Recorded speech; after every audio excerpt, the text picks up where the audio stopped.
The knock didn't sound like a son coming home. It sounded like a bill collector. 3 hard hits, a pause, then 3 more louder, desperate. Christmas lights blinked outside my window like everything was fine, like families everywhere weren't breaking in quiet ways. Dad, open up. I didn't jump, I didn't rush. I set my coffee down on the coaster my late wife carved the year she got sick, oak, worn smooth by time. My hands were steady in a way that scared me. Through the peephole I saw Marcus, my oldest, face flushed, eyes wild. Not with concern, with panic. My card got declined, he snapped. All of them did. The bank says the account is locked. What did you do? I cracked the door just enough for winter air to slip in, sharp as truth. He tried to push past me like he always had, then froze when he saw the dining table. 9 envelopes, neat handwriting. No love, Dad, just names. Headlights spilled across my driveway as the others arrived one by one like they suddenly remembered I existed. I lifted the first envelope between 2 fingers and whispered, "Before you ask about money, tell me why you left me alone last night." And that's when the silence finally started talking. I raised 9 sons to be strong men. Somewhere along the way, they learned strength meant never looking back. My name is Frank Daniels, and I spent my life in a small Ohio town where winter settles into your bones like old regret. I worked 2 jobs most years, construction by day, bookkeeping at night, hands split and raw, pockets never full, heart always trying. When my wife died, the house got quieter, but my promise didn't. I kept the porch light on every night in December. Not for decoration, for direction. A silent sign that said, "You can still come home." Christmas was the one day I asked for nothing but presents. I cooked what they loved, garlic roast chicken, honey cake, spicy stew, each dish tied to a memory. I lined up 9 plates, like a prayer I kept repeating. This year I even polished the old silver my father left me. It felt ridiculous, shining forks for men who barely called. By sundown my phone stayed dark. No texts, no running late. Just that clean, brutal quiet. At midnight I raised a glass to an empty room and whispered, "Merry Christmas." I didn't cry. I noticed. And the next morning, with frost on the window and my coffee still bitter, I opened the drawer I hadn't touched in years, deeds, statements, signatures, realizing love wasn't the only thing I'd built. By morning, the loneliness had settled into something sharper than grief clarity. I woke before dawn, the way I always had when the boys were small, and school lunches needed packing. The house was cold. The heater clicked on too late, like an apology that missed its moment. I wrapped my hands around a mug of coffee and stood by the window, watching the sky turn a thin, tired gray. 9 sons. 9 lives I had funded, fixed, forgiven. On the table, the plates were still there. I hadn't cleared them, not out of hope, but as evidence. Proof that memory can rot if you don't look at it long enough. I carried my mug to the small desk by the wall and opened the drawer. Inside were folders I'd avoided since my wife passed property deeds, bank statements, insurance papers. I used to think looking at them felt selfish. That morning, it felt necessary. I read slowly. My name appeared again and again, steady and final. Owner, primary holder, authorized signer. I realized something then that made my chest tighten, not with anger, but with shame. I had mistaken generosity for love. I had believed that giving endlessly would teach gratitude. Instead, it had taught expectation. The phone buzzed once. A message from my second son. "Sorry, Dad. Crazy night. We'll catch up soon." Soon. The most dishonest word in a family. I set the phone face down. I wasn't planning revenge. I wasn't even angry. I was tired of pretending absence didn't have consequences. That morning, I put on my coat and wrote one thing on a yellow notepad. Enough waiting. Then I picked up the phone and called my lawyer. Not to threaten my sons, but to finally protect myself. The lawyer didn't ask why my sons were absent. He asked how long I'd been carrying it alone. Mr. Keller's office smelled like paper and old coffee, the kind of place where problems didn't get judged, only sorted. He listened, without interrupting, as I told him about Christmas night. I didn't dramatize it. I didn't need to. Silence does the work if you let it. When I finished, he leaned back in his chair and folded his hands. "Frank," he said gently, "this isn't anger. This is exhaustion." That word landed hard. He opened a folder and slid it toward me. "Let's talk facts, not feelings." We went through everything. The house fully in my name, the joint accounts my signature required, The emergency funds I'd set up years ago just in case. I had forgotten how much control I still legally held. I had given my sons access, not ownership. Can I change that? I asked. Yes, he said, quietly. Legally. Completely. I stared at the paperwork, my reflection faint in the polished desk. I thought about every time I'd said, "It's fine," when it wasn't. Every time I'd paid instead of spoken. Keller lowered his voice. "If you do this, they'll be shocked, maybe angry." "I'm not trying to hurt them," I said. He nodded. "Then don't. Just stop rescuing them." That was it. No revenge, no shouting, just consequences where comfort used to be. He printed a checklist: accounts, access rights, property titles. I signed nothing yet. I just took the papers home. That night, I sat alone in my kitchen, documents spread out like a map of my life, and understood something clearly for the first time. Love without boundaries teaches people how to leave you. That night, I wrote 9 letters because my voice had been ignored, but paper doesn't get interrupted. I didn't turn on the television. I didn't call anyone. I sat at the dining table where 9 plates had gone cold the night before and lined up 9 envelopes instead. Plain, white, heavy in a way paper shouldn't be. I wrote slowly, not because my hands shook, but because every word needed to be clean. I didn't accuse them, I described. What it felt like to sit alone while the clock crossed midnight. What it meant to realize I'd become optional. How love turns sour when it's treated like an ATM instead of a bond. Each letter said the same thing, just with a different name at the top. I gave you access because I trusted you. You treated access like ownership. That ends now. I explained that I was restructuring my finances, that shared accounts would be changed, that favors would stop being automatic. I didn't threaten, I informed. The hardest line to write came last. You didn't leave me angry. You left me awake. When I sealed the envelopes, I noticed something strange. For the first time since my wife died, my chest felt lighter. Not happy, but steady. I stacked the letters neatly and placed them beside the Christmas tree. The lights blinked softly, stubborn as hope. Before bed, I opened my phone and saw missed calls starting to appear. 1, 2, 3. I turned the phone face down. Tomorrow, they'd notice. Tomorrow, the silence I'd lived with would finally visit them. The moment their money stopped moving, my phone came alive like it had been asleep for years. It started mid-morning, a vibration on the table. Then another. Then a rapid series that felt almost frantic. I didn't answer. I watched the screen light up with names I used to see every day when they were boys. Marcus, Daniel, Ryan, now flashing like alarms I'd ignored too long. "Dad, my card isn't working. Did the bank mess something up? Call me ASAP. This is urgent." Urgent. That word again. Funny how loneliness never qualified. I poured myself another cup of coffee and sat down, slow and deliberate. Outside, the street looked ordinary. Neighbors went about their business, unaware that inside my house, a lifetime pattern was cracking. By noon, the calls turned sharp. "What did you do? This isn't funny. You can't just change things without telling us." I picked up my phone, not to respond, but to turn it off. Silence returned this time by choice. In the afternoon, I walked to the post office with the 9 envelopes tucked under my arm. The clerk stamped them without a glance. To her, they were just letters. To me, they were boundaries finally put into words. On the way home, I passed a park where fathers pushed swings, kids laughing into the cold air.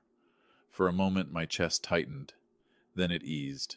Back home, I placed the remaining documents into a folder and wrote one word on the front: Phenol. By evening, headlights swept across my front window. A car door slammed. Then another. They were coming. Not because they missed me. Because something they depended on was gone. And, for the first time, I didn't rush to meet them. When they finally showed up, it wasn't love that brought them, it was panic wearing familiar faces. The first knock came just after sunset. Hard. Impatient. Like the door owed them something. I didn't move right away. I stayed in my chair, listening to the sound echo through the house I'd paid for with decades of quiet sacrifice. "Dad!" Marcus shouted. "Open up!" I stood slowly, feeling my knees protest, and walked to the door. When I opened it, cold air rushed in, followed by him already halfway across the threshold, like he still owned the place. He stopped when he saw the table. 9 envelopes, lined up perfectly. Names facing up. "What's this?" he asked, though his voice had already changed. Less anger, more fear. "Sit," I said. He didn't. He paced, running his hands through his hair. "My account is frozen. My credit card got declined in front of my employees. Do you have any idea how embarrassing that was?" I looked at him calmly. "Do you have any idea how quiet Christmas night was?" He froze. Before he could answer, headlights washed over the walls. Car doors slammed. Voices layered over one another. One by one, my sons filled the living room, breathless, irritated, suddenly very available. No hugs, no apologies, just questions. "What did you change? Is this some kind of lesson? You went too far." I gestured to the envelopes. "Everything you need to know is in there." They stared at the table like it might explode. And for the first time, I saw it clearly. They hadn't come to check on their father. They'd come to negotiate. They read the letters like contracts, searching for loopholes instead of meaning. Marcus grabbed his envelope first, tearing it open like time was money. The others followed, paper ripping, eyes scanning fast. Too fast. They weren't reading to understand. They were reading to regain control. The room stayed quiet except for the rustle of paper and the sound of my old clock ticking on the wall. Each second felt heavier than the last. Daniel looked up first. "You can't do this," he said, voice tight. "We're family."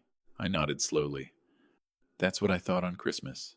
Ryan shook his head, disbelief turning into irritation. "So what, this is punishment? You're cutting us off because we missed one night?" "One night?" I repeated softly. "No. I stopped because you missed me." Silence cracked open then. Not dramatic. Just uncomfortable. Marcus folded his letter in half, then in quarters, like he could make it smaller. "Dad, if you needed something, you should have said so." I met his eyes. "If you cared, you would have noticed." That landed harder than shouting ever could.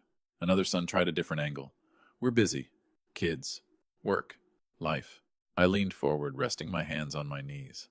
I was busy too. For 40 years. I just didn't stop showing up. No one answered that.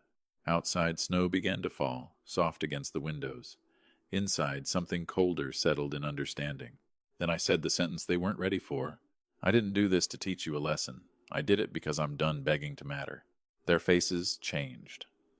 Fear, confusion, something close to shame. And in that moment I knew the balance had shifted.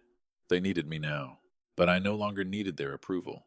The moment I mentioned the house, their anger collapsed into something closer to fear. "I also listed the house," I said calmly. The words didn't echo. They sank. "What?" Marcus stepped forward. "You can't sell it. That's home." I tilted my head. "It's my home." Ryan laughed once, sharp and hollow. "You're bluffing." I walked to the cabinet, opened it, and placed the listing papers on the table. Printed, signed, real. The address stared back at them like a verdict. Daniel's face drained of color. "Dad, why would you do that?" "Because I finally realized something," I said.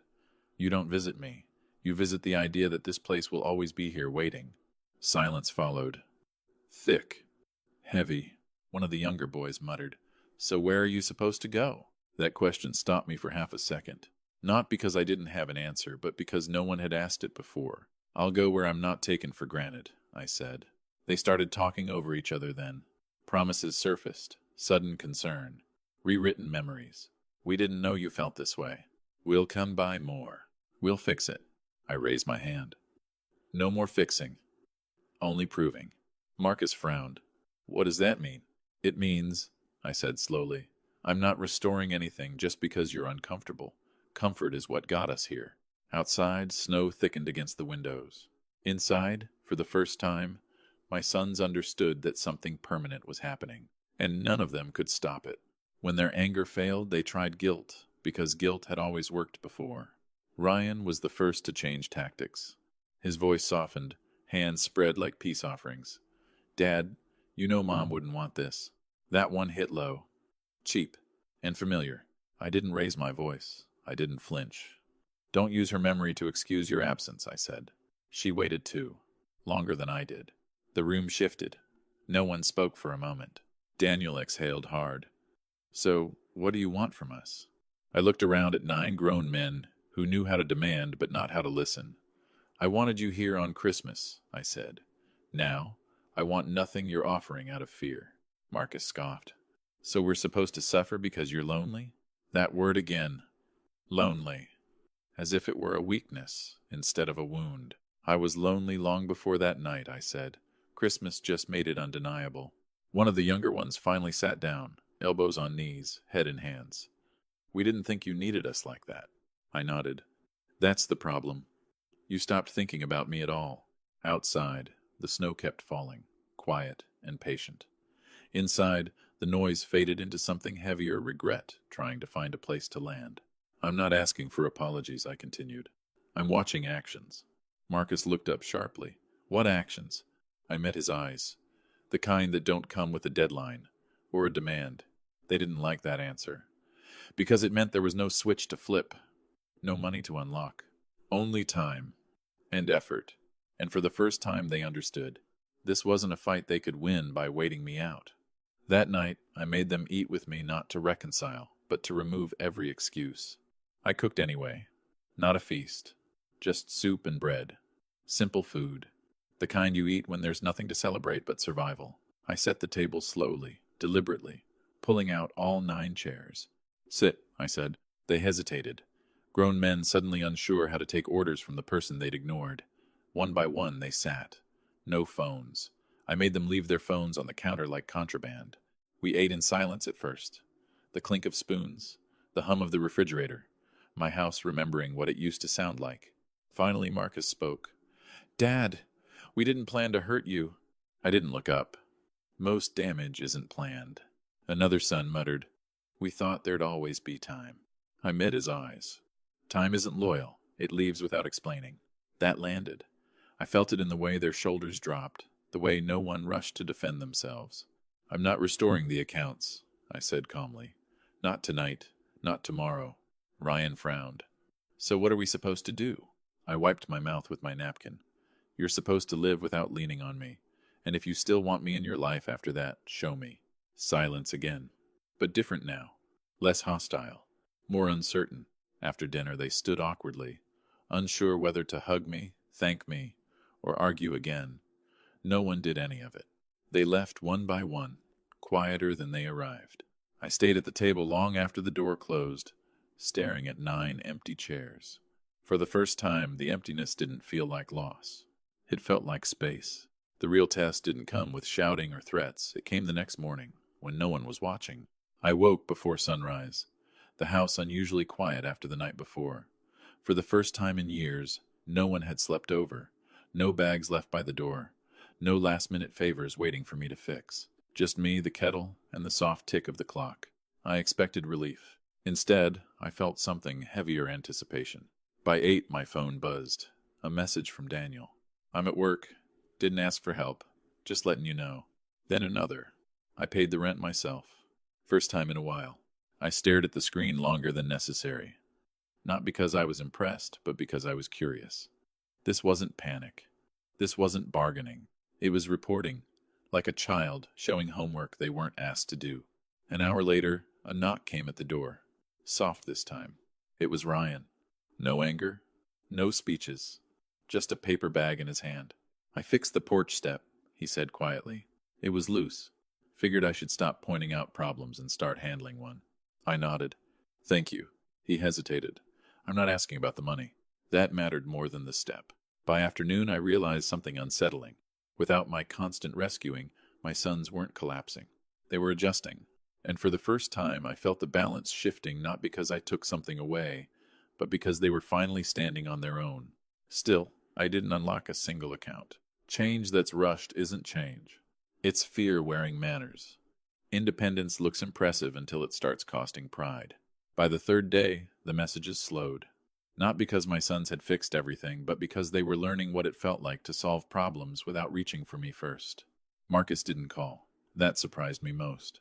Instead, I heard through Daniel that Marcus had taken out a short-term loan to cover payroll. Higher interest, no safety net, just responsibility biting back. That night, I sat at my desk and reread the letters I'd written.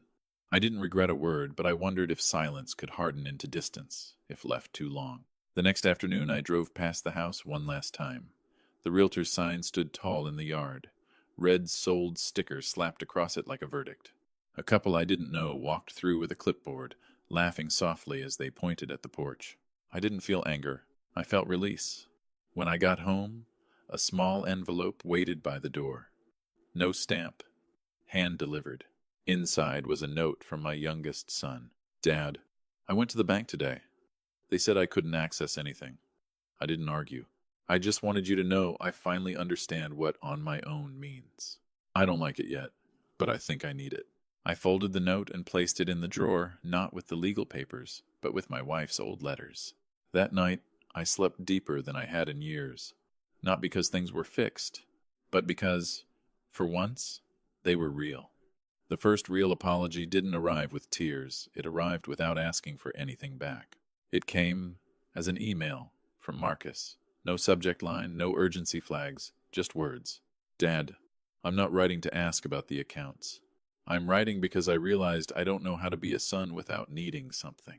I read it twice, then a third time. He wrote about sitting alone in his office after everyone left, staring at spreadsheets that no longer had my name behind them like a safety rail. He admitted he'd built his confidence on borrowed ground, on knowing I was there to catch him if he fell. I thought independence meant not needing anyone, he wrote.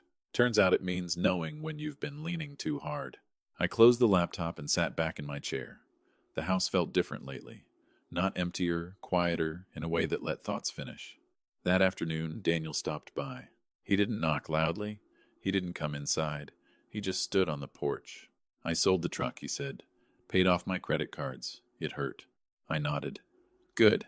He winced. That's all you're going to say? Yes. He laughed once, weak but honest. Figures. As he turned to leave, he stopped. Dad, thanks for not saving me this time. After he left, I realized something important. They weren't changing because they were scared of losing money. They were changing because they were finally meeting themselves without me in the middle. And that kind of growth doesn't need applause. The day the house officially sold was the day my sons realized there was no undo button. The closing happened on a gray Thursday morning. I didn't invite my sons. I didn't warn them. This wasn't a ceremony, it was a conclusion. I sat across from the buyer, a young couple with tired eyes and hopeful smiles. They talked about repainting the living room, about kids someday. I nodded politely, hands folded, thinking how life keeps recycling places while people struggle to let go. When I signed the final paper, my hand didn't tremble. The check felt light when I slid it into my folder. Money always does when it stops owning you. By the time I got home, the messages were already there. Dad, the listing says sold. Is this real? Please call me. I didn't answer. That evening, all 9 sons showed up again. Quieter this time. No shouting, no demands, just confusion mixed with something new, respect maybe. Marcus spoke first. So, you're really leaving? Yes, I said. Daniel swallowed. Where? I shook my head. Not telling you yet. Ryan frowned. Why? Because I need to know you'll come looking for me, not the house. Silence settled over us like dust. The youngest finally asked, Is this punishment? I looked at him gently. No. This is adulthood for all of us. I walked them to the door myself. One by one, they hugged me. Awkward, careful, real. After they left, I stood alone in the living room, now officially no longer mine. And for the first time, I felt free enough to walk away without looking back. I packed my life into one suitcase and realized how little of it I actually needed. The night before I left, the house echoed in a way it never had when my sons were young. Not empty, just honest. Every sound belonged to me now.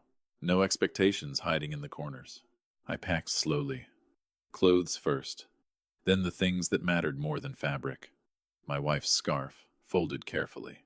An old photograph of all 9 boys lined up on the porch, teeth missing, arms slung over one another. I stared at that picture longer than I planned. I didn't hate them. That was the part people wouldn't understand. I hated the version of myself that kept shrinking so they wouldn't feel uncomfortable. Before bed, I walked through every room one last time. I touched the doorframe where I'd marked their heights in pencil years ago. I didn't erase them. Someone else would live here. But the truth could stay. Just before midnight, my phone buzzed. A message from Marcus. I don't know where you're going, but I hope it's somewhere quiet. You deserve that. No mention of money, no requests. Just a sentence that stood on its own. I replied with 3 words. Take care of yourselves. That was all. In the morning, I locked the door, slid the key through the mail slot, and walked away without ceremony. Snow crunched under my boots. My breath fogged the air. For the first time in decades, I wasn't leaving for work. I was leaving for myself. The road felt longer than it should have because, for the first time, I wasn't running toward anyone. I drove south without music, letting the hum of the highway keep me company. Mile after mile, the weight I'd carried for decades loosened, not all at once, but enough to notice. I hadn't told my sons where I was going on purpose. If they came looking, I wanted it to be for me, not convenience. I stopped the first night at a small roadside motel. The room smelled faintly of bleach and old carpet, but the bed was clean and the silence was complete. No expectations. No one needing anything. I slept deeply, heavier than I had in years. By the third day, I reached the coast, a quiet town with peeling paint, slow walkers, and a shoreline that didn't care who you were. I rented a small apartment above a closed-down bakery. One bedroom, one table, one chair by the window. Enough. The first morning there, I drank coffee watching the ocean move in and out, like it had all the time in the world. For the first time, so did I. Back home, I knew my sons were adjusting, not collapsing. Adjusting. That mattered. I didn't call them. I didn't post updates. I let absence do what my presence never could force them to feel the space I used to fill. That night, I wrote one sentence in a new notebook. Peace begins when you stop proving your worth. And for the first time since Christmas, I smiled not because things were perfect, but because they were finally honest. The first letter found me weeks later, and I knew it mattered because it didn't ask where I was. It was waiting on the small table outside my apartment door, forwarded through a chain of guesses and old contacts. The envelope was creased, addressed in careful handwriting I recognized immediately. Marcus. I didn't open it right away. I made tea first. Let the water boil. Let the moment arrive, instead of grabbing it.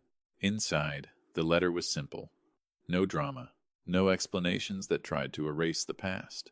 He wrote about work, how he'd lost a client after missing a deadline, and how there was no one to call this time. How he stayed late, fixed it himself, and walked home exhausted but strangely proud. I always thought you made things easy for us, he wrote. Now I see you made them possible. That line stayed with me. He didn't ask for forgiveness. He didn't ask about the accounts or the house. He ended with one sentence that told me everything had shifted. If you ever want to talk, I'll be here, even if it takes years. I folded the letter and placed it in the drawer with my wife's old notes, the place I kept things that mattered. That evening, I walked along the shore as the sun lowered itself into the water. The waves didn't rush. They didn't beg the shore to stay. They came, they went, and they returned only when the time was right. I understood then. Distance hadn't broken my family. It had given us the first honest chance to rebuild it. Peace settled into my days so quietly that I didn't notice it until something tried to disturb it. Life by the coast moved slower, like it respected age. Mornings were for walking, afternoons for reading, evenings for watching the tide pull back what it didn't need. No one here knew my story. They only knew me as Frank the old man who fixed loose hinges and never hurried. I liked that. Once a week I helped at a small community center. Nothing grand. Just stacking chairs, serving soup, listening more than talking.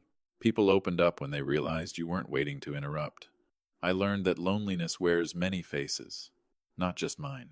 One afternoon, the center director handed me an envelope. Someone asked me to give you this, she said. Inside was a short note from my youngest son. Dad, I went to the senior center back home. I stayed after everyone left and cleaned the kitchen. I kept thinking about you sitting alone that night. I wish I'd been there. I'm not asking for anything. I just needed you to know I finally understand. I read it twice. Then once more. I didn't reply yet. Forgiveness isn't a switch. It's a door you open slowly, making sure what's on the other side won't hurt you again. That night, I lit a candle by the window, one small flame against the dark. I thought about my sons, not with anger, but with cautious hope. Change, I realized, doesn't arrive with apologies. It arrives with consistency. And if they kept showing up without money, without guarantees, maybe one day we'd share a table again. Not as dependents, as equals. Reply 19 when you're ready for part 19. The second Christmas arrived without warning, and for the first time I didn't dread it. The air by the sea turned colder, sharper. Store windows filled with lights, and strangers wished each other happy holidays without knowing how loaded those words could be. I noticed something surprising that year. I wasn't lonely. I missed my sons, but missing no longer felt like abandonment. It felt like distance with purpose. A week before Christmas, a package arrived at the bookstore downstairs. No return address. Inside was a small wooden box, hand-carved, uneven in places. I knew immediately who made it. Inside the box was a note from Ryan. I remember you teaching me how to sand wood until it stopped fighting back. I ruined 3 pieces before this one. Felt right not to quit.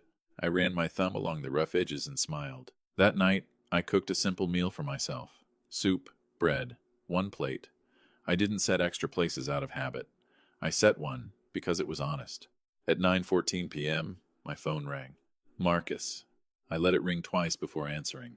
Dad, he said, voice steady, not rushed. I just wanted to say, Merry Christmas.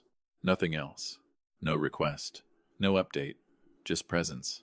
Merry Christmas, I replied. When the call ended, I didn't feel the ache I used to. I felt something quieter, stronger. The lesson had finally taken root not just in them, but in me. Love that survives distance doesn't need constant proof. It needs truth. And I knew, without forcing it, the final chapter was ready to be written. The ending didn't arrive with applause. It arrived quietly, the way peace always does. Spring came early that year. The mornings warmed, and the sea softened its voice.